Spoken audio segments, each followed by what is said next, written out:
Let us continue enthalpy of reaction. Enthalpy of reaction with the bond enthalpies. Okay. What is the relation between enthalpy of reaction and bond energies or bond enthalpies? That we will see. For which we will take the reaction. For example, N2 reacts with O2 to give NO. Let us balance this equation. Now, for this reaction, what is the enthalpy of reaction we have to find? What is the net amount of heat involved we have to find using bond energies? Using bond energies, how to find? That we will see. N2 we will write it as N triple bond N. Okay, it is in gas state. When you are using bond energies to calculate net amount of heat involved, you have to see that all the reactants and products are in gas state. Okay. O2 in gas state. O2 in gas state, that is like this. NO in gas state, nitric oxide, that is like this. Nitric oxide like this. Okay. It is 2 times. Now, what we have to do in the sense, first we have to break the bonds in reactants. We have to break the bond in reactants. We have to break the bonds in reactants. To break the bonds in reactants, we have to supply energy. Therefore, it is endothermic process. In the reactant side, bonds we have to break. To break the bonds, we have to supply heat energy. Therefore, this process is endothermic. After breaking of bonds, the atoms reorganizing. The atoms reorganizing like this. Then bond is formed between N and O. N and O bond is formed. Bond formation in the sense heat energy will be liberated, that is called exothermic process. Bond formation in the sense bond formation between N and O in the sense exothermic process, heat is released. Okay. So enthalpy of this reaction is equal to bond. To break the bonds we have to supply energy. That energy you have to say bond energy of N2 plus bond energy of O2. Bond energy of O2. Okay. It is this much energy is required to break the bonds in reactants. Then this is a bond formation. Here bond formation is what in the sense NO bond formation. How many times in the sense 2 times. It is what in the sense exothermic process. Therefore we are writing minus here. Okay. So that enthalpy of reaction is equal to summation of bond enthalpies of reactants minus summation of bond enthalpies of products. Generally, change in the sense final minus initial. That means products minus reactants. But in the case of bond energies, reactants minus products we have to say. Okay, summation of bond energies of reactants minus summation of bond energies of products. That is called a enthalpy of reaction, we can say. So how to find enthalpy of reactants means bond energies of reactants magnitude alone take minus bond energy of products magnitude alone take. Okay, this we can say. Next we will go for what in the sense thermochemical equation. Next we are taking thermochemical equation. Okay, for this thermochemical equation, let us take an example. We will take an example, that is we will take an example for thermochemical equation, that is graphite solid plus O2 gas gives carbon dioxide gas. Delta RH naught is equal to minus 393.5 kilojoule per mole. Okay, delta RH naught is equal to minus 393.5 kilojoule per mole, we can say. Sir, now this thermochemical equation means it should be balanced chemical equation. Is it balanced or not? Yes, balanced chemical equation. Then in this reaction, what is the amount of heat involved? Is it given? Amount of heat involved in a reaction, is it given or not? Yes, it is given. Okay, minus indicates exothermic. Amount of heat involved is 393.5 kilojoule per mole. Then what is the temperature and pressure mentioned or not? Yes, superscript 0. That is called standard state, standard condition. That means 298 Kelvin, 1 bar pressure. Okay, temperature, pressure mentioned. Then physical states of reactants and products mentioned or not. See, physical state of graphite is solid, oxygen is gas, carbon dioxide is gas. Physical state is mentioned. Okay.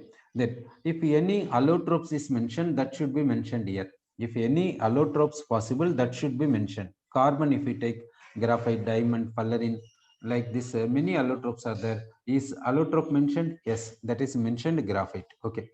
Then these thermochemical equations can be considered as algebraic expressions. Algebraic expressions means we can add chemical equations, we can subtract chemical equations, we can multiply by any number, we can subtract by any number.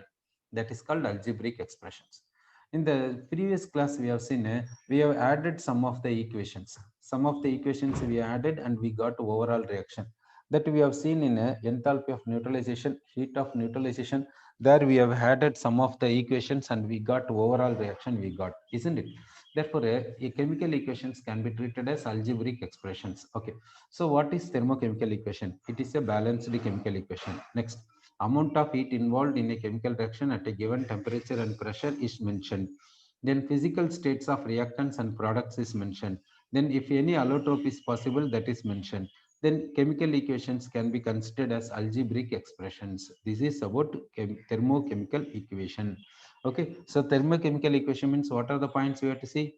First one, balanced or not. Next, delta H is mentioned or not. Next, temperature and pressure is mentioned or not. Then physical state is mentioned or not.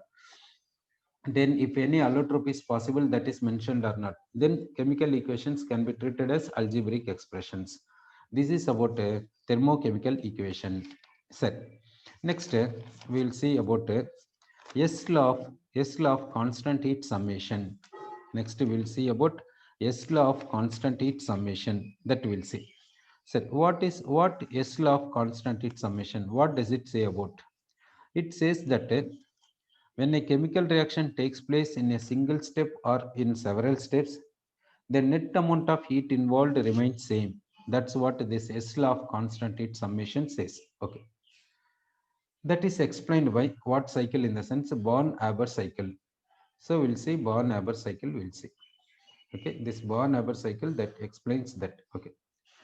For this Born-Haber cycle, we will take one example. We will take sodium solid. This we will treat with half Cl2 gas. Half Cl2 gas. When solid sodium reacts with half Cl2 gas, gives what, in the sense sodium chloride solid. Sodium chloride solid. For this process, what is the amount of heat involved, in the sense that is called delta H. When solid sodium reacts with half chlorine gas, gives sodium chloride solid. For this process, what is the amount of heat involved, in the sense that is called delta H, we can say.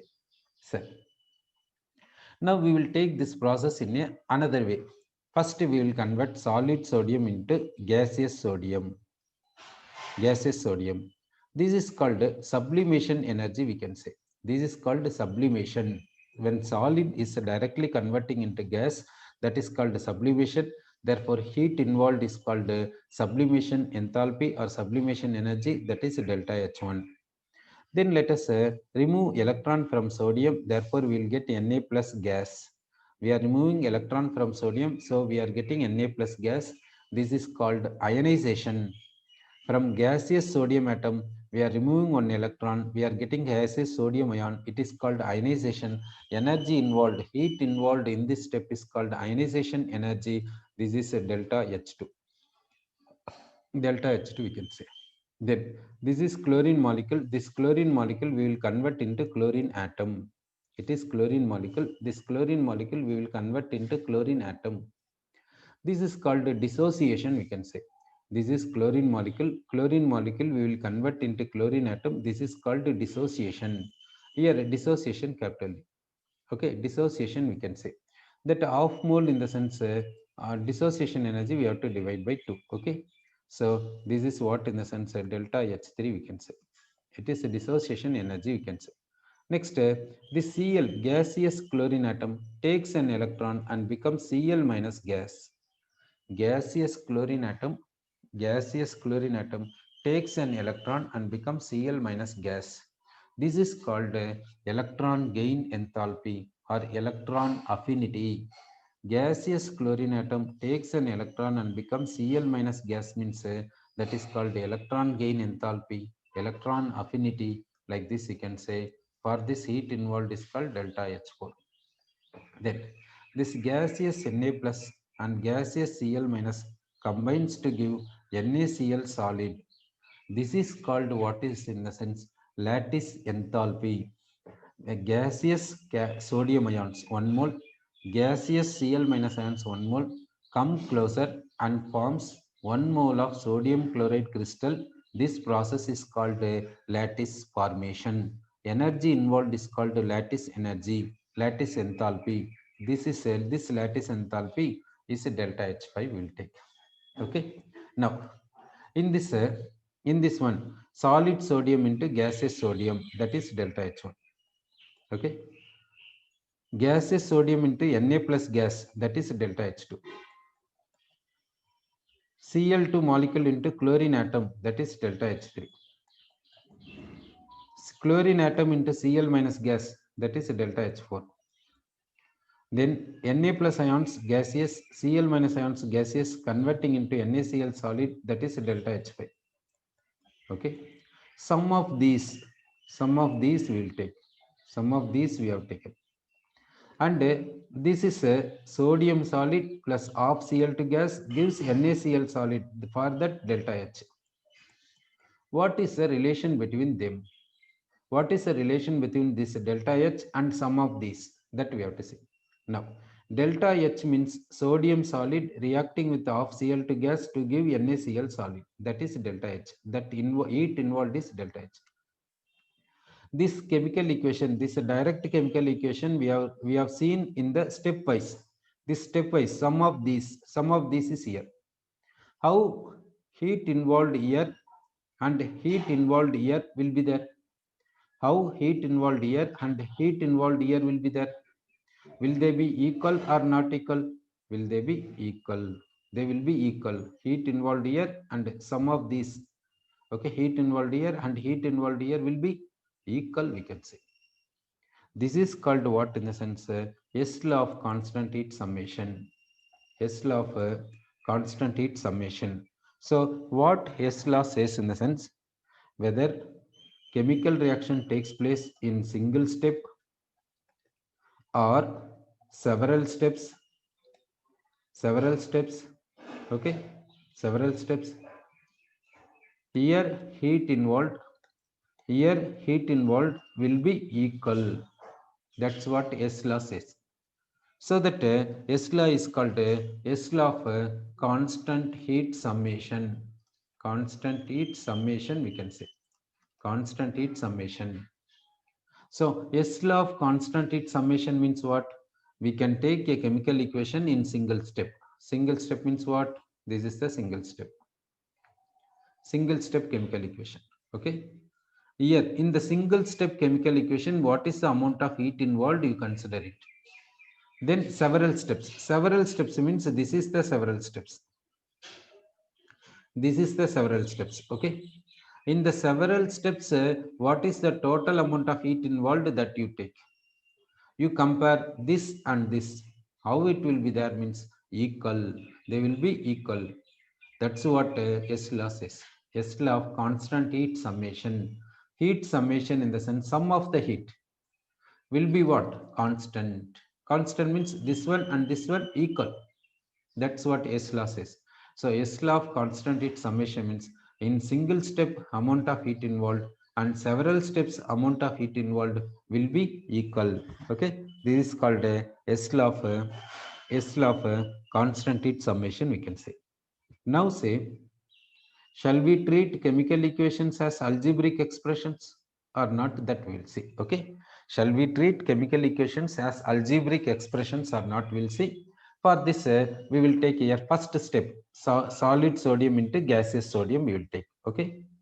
So what is the first step? Solid sodium is converting into gaseous sodium. Gaseous sodium. For this, heat involved is sublimation energy. Okay. Next step is what? Gaseous sodium is converting into gaseous sodium ion. That will take. Second step is what means? Gaseous sodium is converting into gaseous sodium ion. Gaseous sodium ion. This is what in the sense ionization enthalpy. Next, third step we'll see.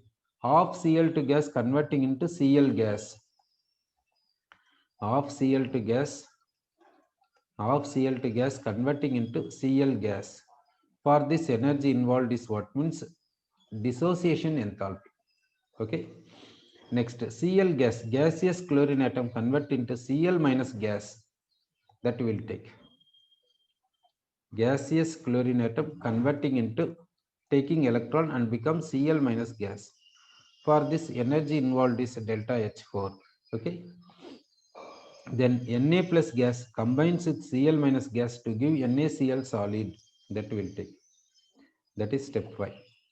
Na plus gas plus Cl minus gas gives NaCl solid. That is what means delta H5. Now let us add all the steps. Let us add all the steps. Okay. Gaseous sodium cancel. Okay. Next Cl gas, chlorine atom gaseous state cancel. Na plus gas cancel. Cl minus gas cancel. Okay.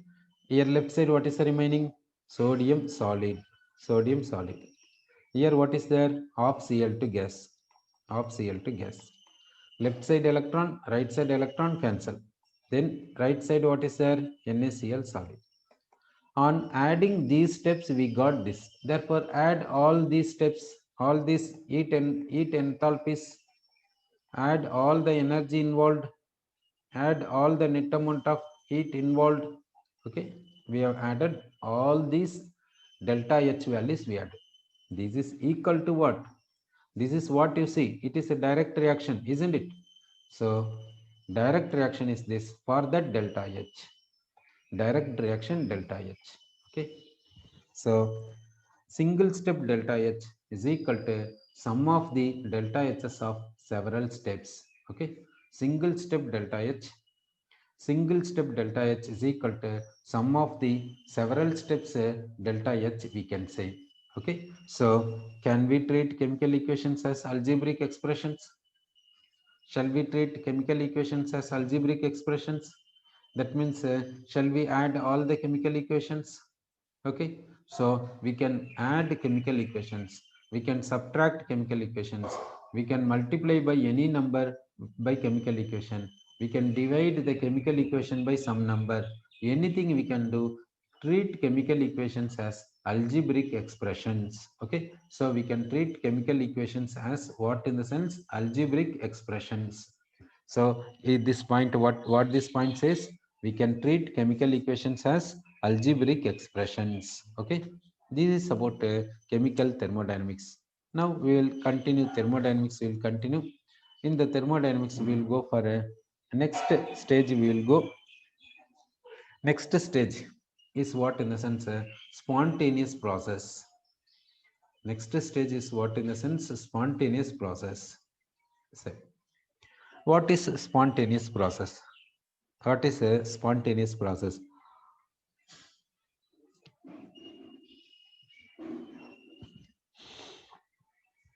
Spontaneous process in a sense, this process will take place continuously without taking any external support. We should not do anything, but the process should take place continuously. We should not do anything, but the process should take place continuously. Then that process is called a spontaneous process. So spontaneous process means we should not do anything, but the process should do, but the process should take place. Okay, that means supplying energy like this and all we should not do. Okay, we should not do anything, but the process should take place continuously. Then that process is called a spontaneous process. Okay, so the example we will see. Now let us take a let us think that preparation of dilute sulfuric acid in the laboratory. So, in the lab, in the school lab, how they will prepare dilute sulfuric acid, that we'll see. They will purchase concentrated sulfuric acid from the industry. Okay, concentrated sulfuric acid they purchased from the industry. Then they will take a required quantity of concentrated sulfuric acid. Okay. Then they will take a required amount of water they will take. So required quantity of concentrated sulfuric acid is taken and the required amount of water is taken. They will add concentrated sulfuric acid into water drop by drop, slowly, very slowly they will add, and continuously they will stir the contents, stirring the contents, stirring the contents. So concentrated sulfuric acid required amount will be added slowly into required amount of water with constant stirring.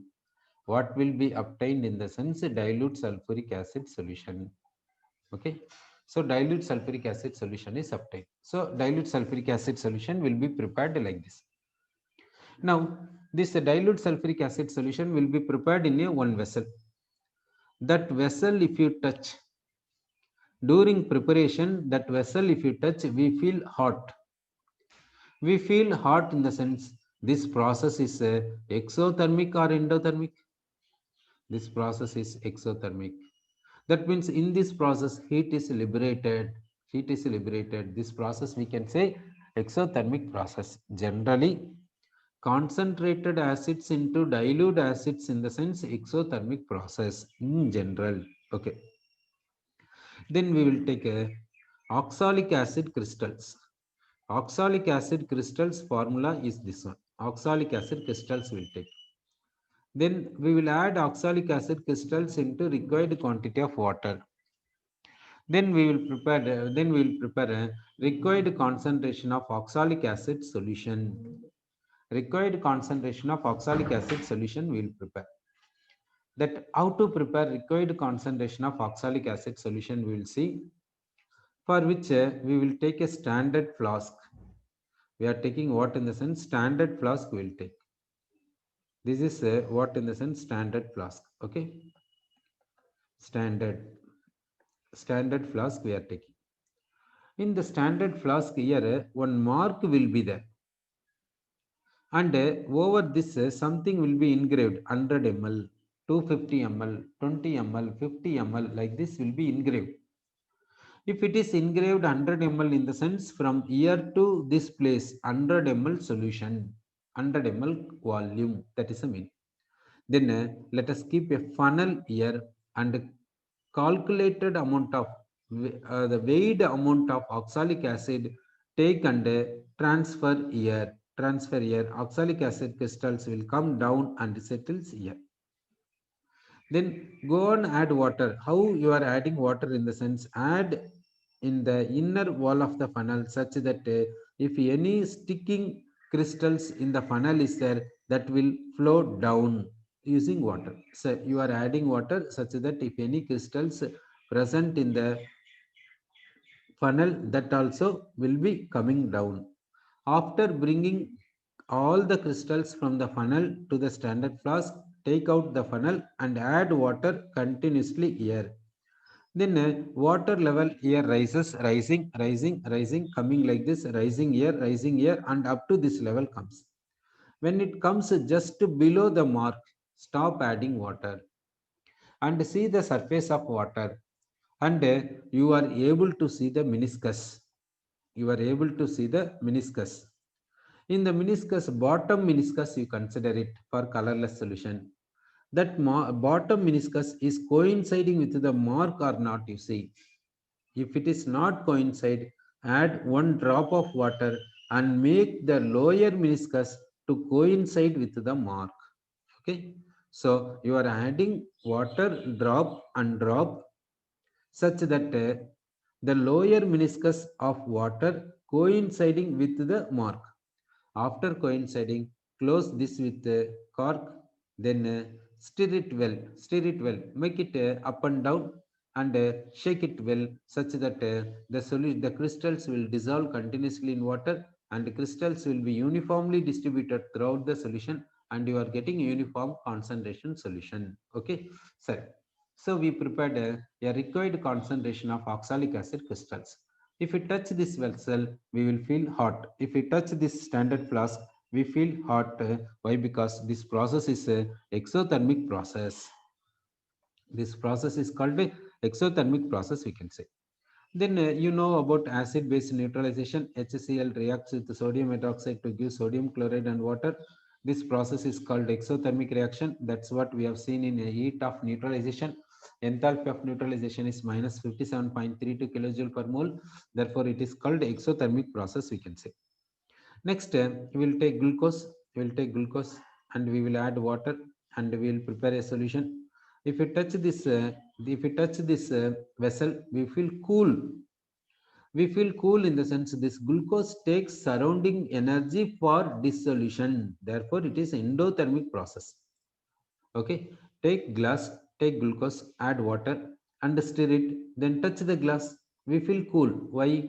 Because this glucose takes heat from the surrounding for dissolution. Therefore, this process is called what? Endothermic. Then evaporation of water. Liquid water is evaporating. Liquid water is evaporating. Evaporation is a endothermic process. It takes heat. During summer times, you see, evaporation will be faster. Summertime. Okay, liquid water is converting into gaseous water. That process is called a endothermic process, we can say. Then we will take a carbon dioxide gas. Then carbon dioxide gas we have taken. Next, carbon solid will take. This coke is what in the sense red dot coke. Red dot coke will take. Then what will happen means carbon monoxide gas is produced. Carbon monoxide gas is produced. So carbon dioxide gas on pass to our red dot coke, we are getting carbon monoxide. This process, is it endothermic or exothermic? How to say? This coke we should keep in red hot condition. Then only carbon dioxide will react with carbon to give carbon monoxide. Otherwise, reaction will not be possible. In the Neyveli, if you see, lignite will be taken and that lignite will be converted, that energy will be converted into electrical energy final. So that mines is open mines. In the Neyveli, what mines is there means open mines is there. In some places close to mines also there. Open mines in the sense that mines will be exposed to atmospheric air. In that mines, lignite is exposed to atmospheric air. Lignite contains mainly carbon. Atmosphere contains carbon dioxide. If carbon dioxide reacting with the carbon under normal condition, then carbon will be converting into carbon monoxide. But is that reaction possible? If this reaction is possible, then you say lignite will be that mine will be placed as a open mine. Then if this reaction takes place under normal condition, then will there be any carbon dioxide in the atmosphere? All the carbon dioxide will be converted into what? Carbon monoxide. So actually this reaction takes place at what condition? This coke, this charcoal or this lignite or this carbon should be in red hot condition. Red hot condition means what? It is at high temperature. If you take this as high temperature, then only it will react with carbon dioxide to give carbon monoxide. So this we have to keep at red hot condition means we have to supply heat energy to this, then only it will come to red hot condition. We are supplying heat energy in the sense this process is called what? Endothermic process. Sir. Next we will see burning of coke. Burning of coke we'll see. Coke burns with oxygen, atmospheric oxygen to give carbon dioxide. When coke will burn? If you provide ignition temperature, first we have to bring the temperature of coke is equal to its ignition temperature. Its ignition temperature, then only it starts burning, isn't it? So what we have to do when coke will start burning? We have to bring the temperature of coke to its ignition temperature. We have to bring once it attains its ignition temperature, automatically it starts burning. It will burn continuously, isn't it? Therefore, this coke temperature, this coke ignition temperature is not room temperature. If its ignition temperature is room temperature, then no mines will be there. No lignite mines will be there. Lignite mines will not be there at all, isn't it? Therefore, this coke ignition temperature is greater than room temperature. This coke ignition temperature is greater than room temperature. So that this coke temperature, we have to bring its ignition temperature, then it will start burning with oxygen and gives carbon dioxide. Okay. Therefore, now we have seen these are the process. If we provide necessary conditions, then they are spontaneous or not, we'll see. Now, corn sulfuric acid add into water, we will get dilute sulfuric acid. We need not supply any energy to this. Okay, this itself will take place. It is exothermic process, it is spontaneous. Oxalic acid crystals add into water. Okay, it itself dissolves in water and gives solution. Therefore, it is a spontaneous process. This process is exothermic. Add HCl into sodium hydroxide. They will react each other to give sodium chloride and water. Neutralization is possible. This process is exothermic. It itself taking place, therefore it is spontaneous process. Add glucose into water. It itself dissolves in water and gives glucose solution. Therefore it is spontaneous process. It is coming under endothermic. Evaporation of water. In the lakes, liquid water is present. It itself evaporating. In the summer timings, you can see in the lakes, water level goes on decreasing, water level goes on reducing. Are we making it to decrease? It itself decreases, isn't it? Therefore, this process is spontaneous process. It is coming under endothermic case. Okay, so we are taking red hot charcoal and we are passing carbon dioxide. They themselves reacts to give carbon monoxide. It is a spontaneous process, but it is endothermic. This coke temperature alone bring and keep ignition temperature. Okay, what we have to do means we have to bring the temperature of coke to ignition temperature and leave. It itself continuously burns to give carbon dioxide. Therefore, this process is spontaneous. This process will be spontaneous, but we have to bring the coke temperature to its ignition temperature. We have to bring. Then it will continuously burn. That means spontaneous. That means all these processes are spontaneous process. Okay. Now, this spontaneous process, this number 1, this number 2, number 3, these spontaneous processes are exothermic. 1, 2, 3 are exothermic. Now, this number 4, this number 5, this number 6. These spontaneous processes are exothermic. That is endothermic, we can say. This number 7, 7 is what means it is exothermic, but it requires ignition. It requires ignition. It requires ignition. So these are spontaneous processes. In this spontaneous process, 1, 2, 3 comes under exothermic, 4, 5, 6 comes under endothermic. 7th one is spontaneous process, but we have to ignite it. Okay.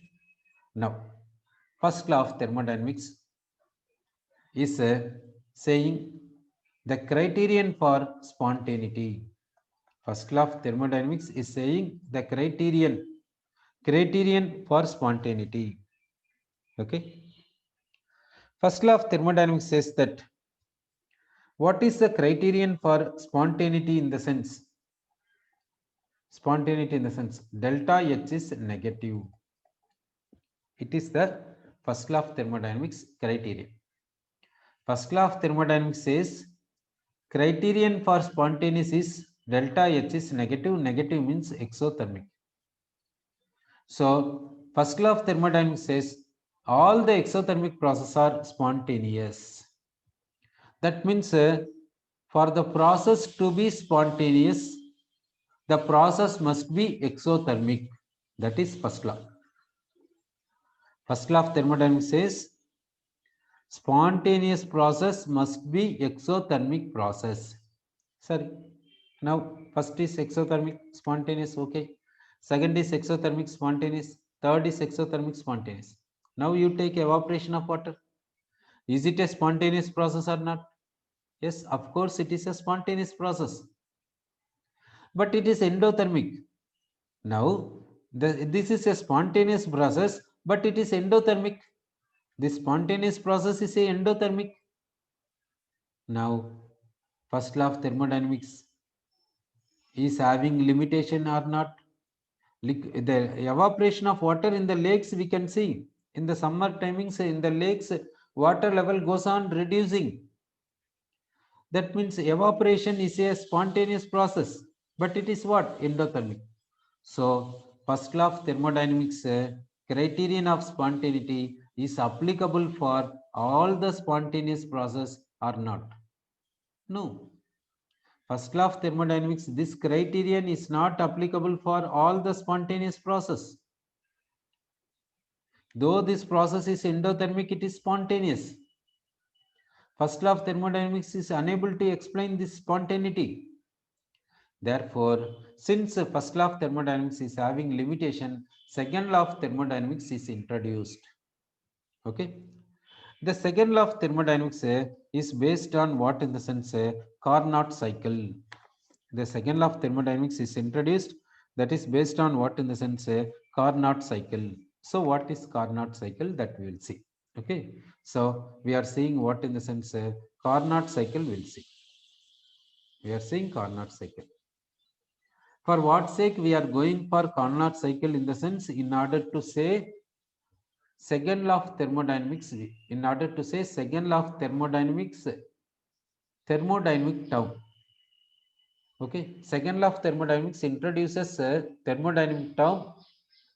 To understand the thermodynamic term, we are taking Carnot cycle. We are discussing Carnot cycle. Sir, in the Carnot cycle, 4 steps are there. In this cyclic process, 4 steps are there. First step is what in the sense isothermal, reversible, expansion of ideal gas. Expansion of ideal gas. It is the first step. So what is the first step in the sense isothermal, reversible, expansion of ideal gas? Okay, for this we will see the graph. Here what we will take in the sense pressure we will take. Here we will take volume. For this we will see the graph. The graph comes like this. Okay, the graph is so and so. It is the initial state A. It is the final state B. Here it is isothermal process, therefore temperature remains constant, that is T2. Temperature remains constant, that is how much in the sense T2 we can say. Initial state pressure is P1, volume is V1. Final state pressure is P2, volume is V2. Okay. Now, in this one, what is the work done? Work done by the gas, that we'll see. Work done by the gas. Work done by the gas symbol, we will take W2, that is equal to what is the formula in the sense minus nRT ln V2 by V1. This is the formula we have derived already. Set. Now, what is the delta U for this process? It is ideal gas. Ideal gas internal energy is equal to kinetic energy. Ideal gas internal energy is equal to kinetic energy. For ideal gas, potential energy not there. So for ideal gas, internal energy is equal to kinetic energy. We can say since temperature remains same, kinetic energy remains same, therefore internal energy remains same in this process. Internal energy remains same in the sense change in internal energy is 0. Similarly, change in enthalpy also 0. First law of thermodynamics mathematical form, we will take delta U is equal to Q plus W. Delta U is equal to 0. Therefore, Q is equal to minus W. Okay. Therefore, what is Q in the sense heat absorbed by the system. Heat absorbed by the system, we can say. Why system is absorbing heat? Why this system is absorbing heat? Because internal energy is